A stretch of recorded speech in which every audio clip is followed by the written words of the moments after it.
Good morning, or depending on when you're watching this, good afternoon, good evening, or good night. My name's Ross, and as always told out of Voice of Radio, so today we need to talk about a new trading card game which is going to be coming out next year. And it is a trading card game that you should all have your eye on, and it is a trading card game that could be big. It's called Lorcana, which is an awkward name, I grant you, but nobody really cares what it's called. That's not important. What is important is, it's a Disney trading card game. You see, the other day I told you that Battle Spirits was being relaunched as Battle Spirits Saga by Bandai early next year. And I told you that it's a new card game and I am therefore excited, because I'm excited about all new card games. And I told you that I was very, very worried. Because one of the things I told you about Battle Spirits Saga is that essentially it's being launched by Bandai into a market which is largely saturated, and a large reason why is Bandai. Digimon is doing very, very well after being launched a couple of years ago, and of course One Piece is gearing up for launch at the end of this year, and a lot of the early signs for One Piece are very, very, very strong. And let's not forget that both Digimon and One Piece are backed by a very strong IP. It's something that people already love. And I told you that Battle Spirits was lacking that IP, and that although it's probably going to be a good game, and it is very geared towards competitive players, and that is very important, I wasn't sure. I hope it's going to do well, I want it to do well, but I'm honestly unsure as to how well Battle Spirits is going to do, because new card games saturate the market not backed by a strong IP. And you might be going, well, hang on a second, what's with all this big introduction about Battle Spirits Saga? You're supposed to be telling us about this new Lorcana game, and the answer is, yeah. Essentially, that is why I'm excited about Lorcana. You want strong IP, ladies and gentlemen? Disney. Disney is about as strong an IP as you can possibly get. Because Disney isn't one IP, it's many, many, many, many different IPs. And that's kind of the point. Obviously, you've got all of the Pixar films, which are many and amazing. And then, of course, you've got, Star Wars and Marvel. Yeah. And then, of course, you've got all the Disney stuff itself. I mean, we've seen Kingdom Hearts be, playing around with this in video game form a little bit over the past, honestly, couple of decades. And that's really had a lot of fun playing around with lots of different stuff. And now we've got potentially that, but in a trading card game.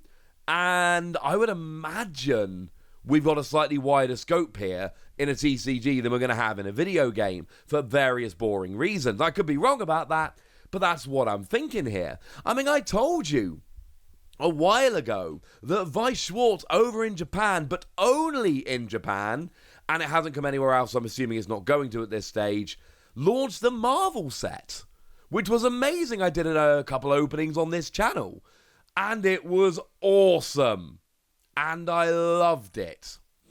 And yeah, that's not coming out elsewhere, I'm assuming for marketing and licensing reasons. So maybe there are going to be some restrictions. Maybe there are certain licenses which Disney have granted to other places that will prevent certain properties showing up in the card game.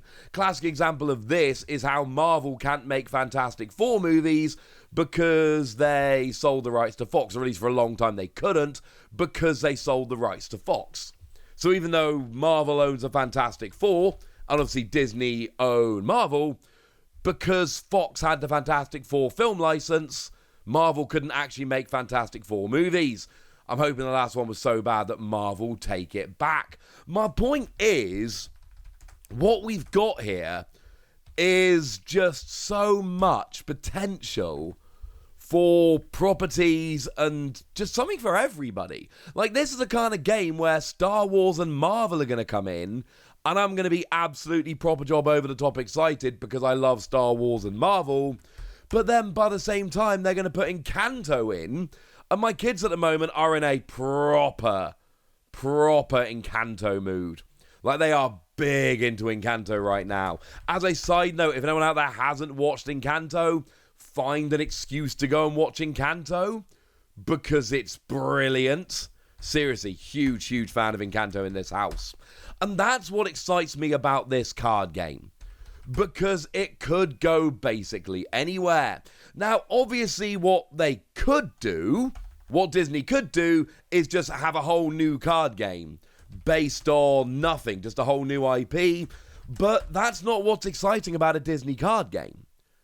People don't want a brand new card game with brand new characters. There's a reason why Disney Plus is got so many subscribers so quickly. It's because Disney is home to many of our favorite franchises. So why wouldn't they go and do that? I mean, Polygon did a good article coming off of the press release, and I've got a couple of bits of the information from there. But one of the things that is mentioned in the Polygon article is that they are going after Magic and Pokemon. They are, of course, the big two. The big three in terms of trading card games, you've got Magic, Pokemon, and Yu-Gi-Oh! Make no mistake about it, Magic and Pokemon are 1 and 2. Yu-Gi-Oh! Is in kind of a distant third, at least as it stands at the moment. I know some people out there like to think the Magic is the number one trading card game out there. It's not, and it's really not that close. Pokemon is number one. And there's no ifs, buts, or maybes. The only real way to judge success in a trading card game is by sales, and in terms of sales, Pokemon is number one, and it's really not that close. This seems like, and we are early, bearing in mind this is expected to ship in fall 2023, but as it stands at the moment, it looks like this seems to have a much better chance than, say, One Piece or Digimon. I love One Piece and Digimon. They are really well-designed games. I love playing them, but the fact of the matter is, they are based on animes, which are big, don't get me wrong. These are big properties. But compared to Marvel and Star Wars and Pixar and everything else Disney owns combined, nah, nothing. Now, the brand manager is actually Ryan Miller. Now, Ryan Miller may seem... The name should come up if you watch this channel enough, because Ryan Miller is the person who designed Chrono Clash. Now, one of the coolest things about Chrono Clash is that it actually pioneered the memory gauge system, which is currently used in the Digimon TCG. Chrono Clash was a fun game, but it was not on the level, playability and design-wise, of something like Digimon or One Piece, and I feel quite strongly about that.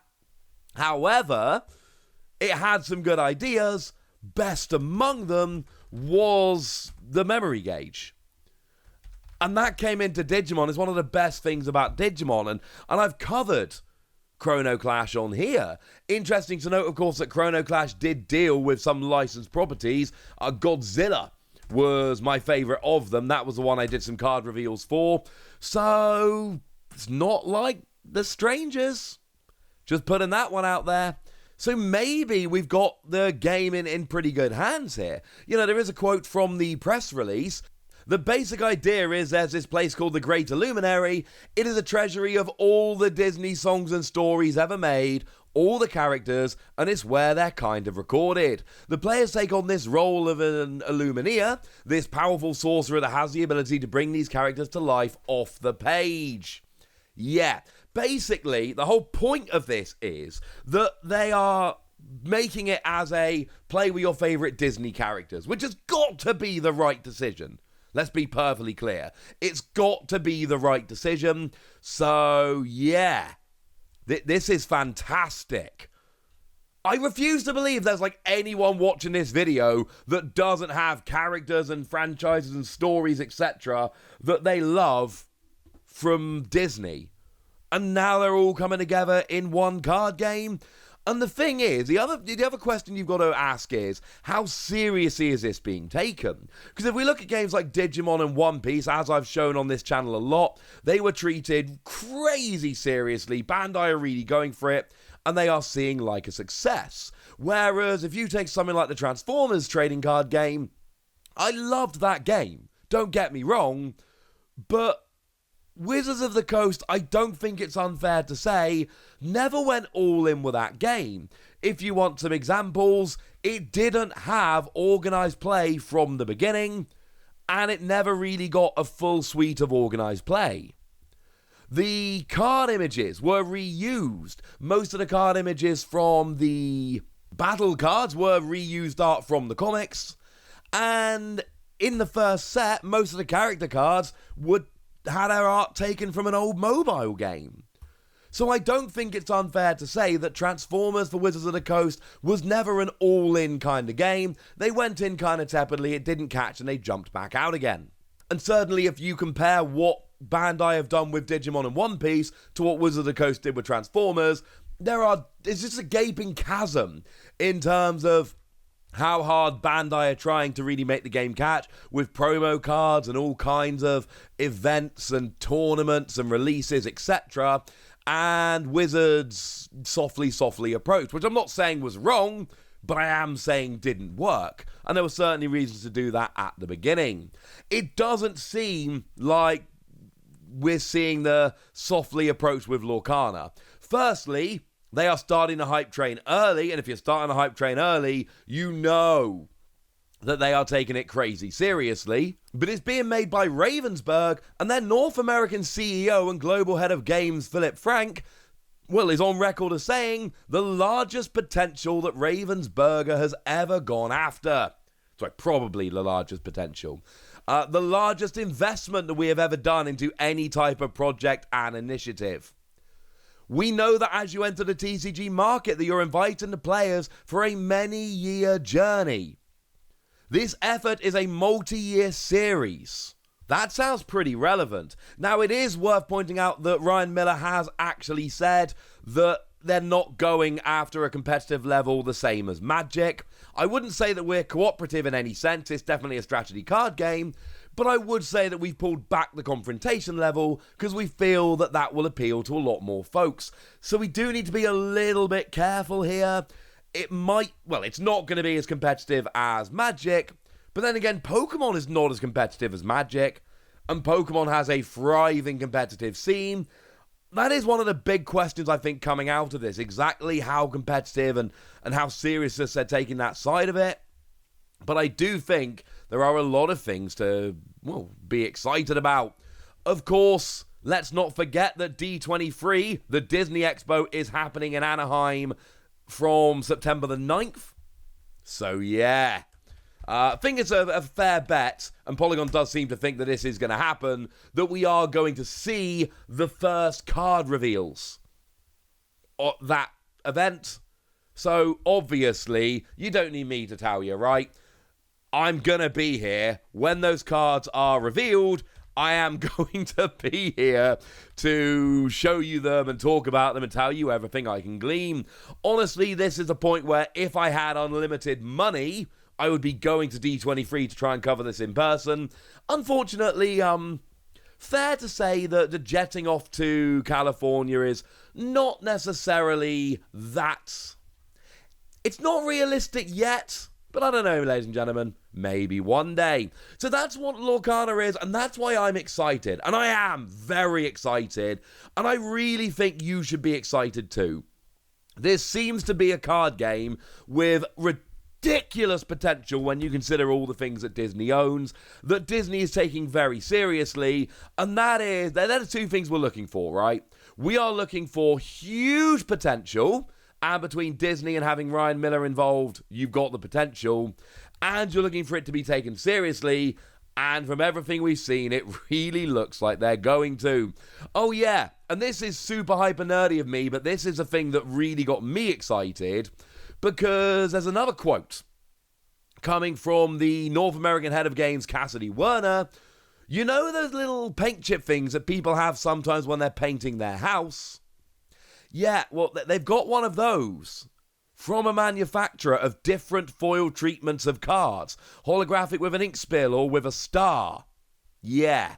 So they are really looking for, and they actually specifically say, I'd say as a person who collects Pokemon cards, especially shiny evolutions, I am really excited. So all those special kind of cards, within Pokemon, let's take those evolutions as an example. They came from the set Evolving Skies, and we see things like rainbow rare cards, and alternate art cards, and full art cards, and gold cards.